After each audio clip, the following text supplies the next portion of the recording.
What's up, guys? Future Concept Screencast here. I have a review for the Apple event that just passed not too long ago. They released quite a few new things, starting with iLife 11.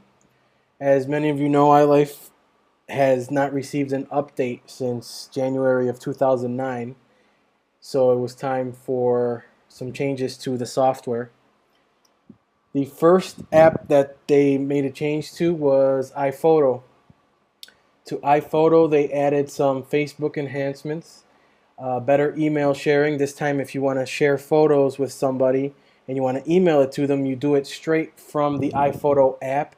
You don't have to copy photos into your web browser email or anything like that. It emails it straight from iPhoto. You don't have to leave the application at all. It's got new full screen modes. You actually get to work in full screen, which means that your whole screen is filled, but yet it's not just for viewing your photos. You actually get to edit your photos and just use the application as you would if it wasn't full screen. They made it more like an iPad app. It looks a lot more like the iPad version of iPhoto. They added some really cool new slideshows, and they upgraded the books option for when you want to make books of your photos, and they also added the letterpress card feature. iMovie received improved audio editing.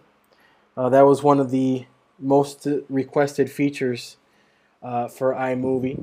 It added one-step effects to your video. You can also make movie trailers now with music that they recorded at Abbey Road with the London Philharmonic Orchestra to give your trailers a more realistic feel. It's also got People Finder. If you have any videos in iMovie with, let's say you have a few scenes with one person, a few scenes with a couple, and then a whole group, you can actually sort by each of those options. So if you're looking for a shot with a group, iMovie knows what clips to look through. And it also has direct sharing to Facebook and to Vimeo. GarageBand didn't receive as many updates as the previous two, but it did get more guitar amps and effects, and it got two features called FlexTime and Groove Matching, which just give you more control over making a song, and it also added new piano and guitar lessons. And it's also got a How Did I Play feature, which tells you, how did you do with the lesson that you just took. They also released FaceTime for Mac, and the beta is actually now available for download. So now FaceTime for Mac integrates with your Mac OS X address book. That is also a full screen application, and you can use FaceTime for conversations from Mac to Mac, Mac to iPhone 4, and Mac to iPod Touch. And FaceTime you will get a FaceTime phone call even if the application is not running. But that's something that you can choose in preferences to take off if you want. And also, for those that are getting a phone call from an iPhone 4 and iPod Touch, whenever they change orientation on their end, let's say if it's in portrait mode and they switch it over to landscape while they're talking to you, well, on your end, the screen will flip as well. They also released a new MacBook Air, and Steve Jobs' keynote, he said that this new MacBook Air is probably the next generation of laptops. This is what you're going to see laptops like in the future.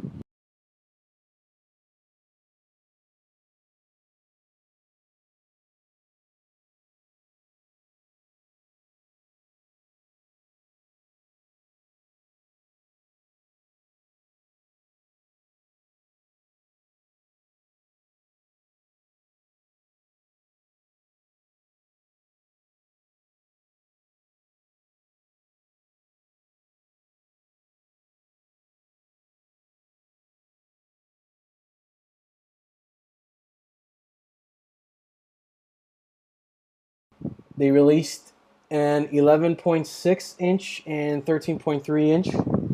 Now they have flash storage. They have no optical drive, no hard drive. It's all flash storage, which gives it that instant on capability just like the iPad.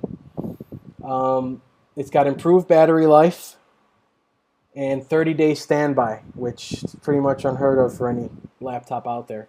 It's got NVIDIA GeForce 320M graphics, 2 USB ports, and 2 gigs of RAM upgradable to 4 gigs if you would like. They also talked about their upcoming operating system update, Mac OS X Lion.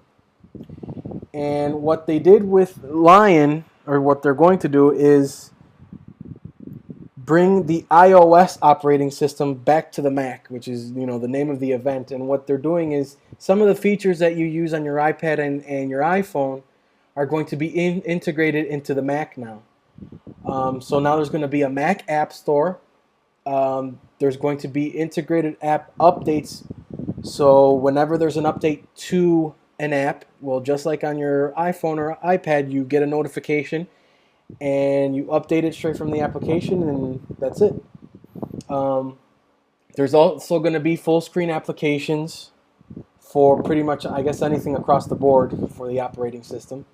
You're going to have Launchpad, which is a way of getting to all of your applications, and it's more like, sifting through Windows on your iPhone or your iPad. And Mission Control, which is like an update sort of to the Spaces feature, where you can create home folders for your applications just like on iPhone and iPad.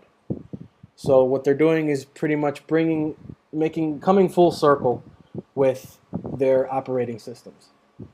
And that's going to be released in summer of 2011. The Mac App Store will be released sometime in 90 days. So Snow Leopard will be compatible with the Mac App Store. But like I said, the actual Lion operating system won't be released until summer of 2011.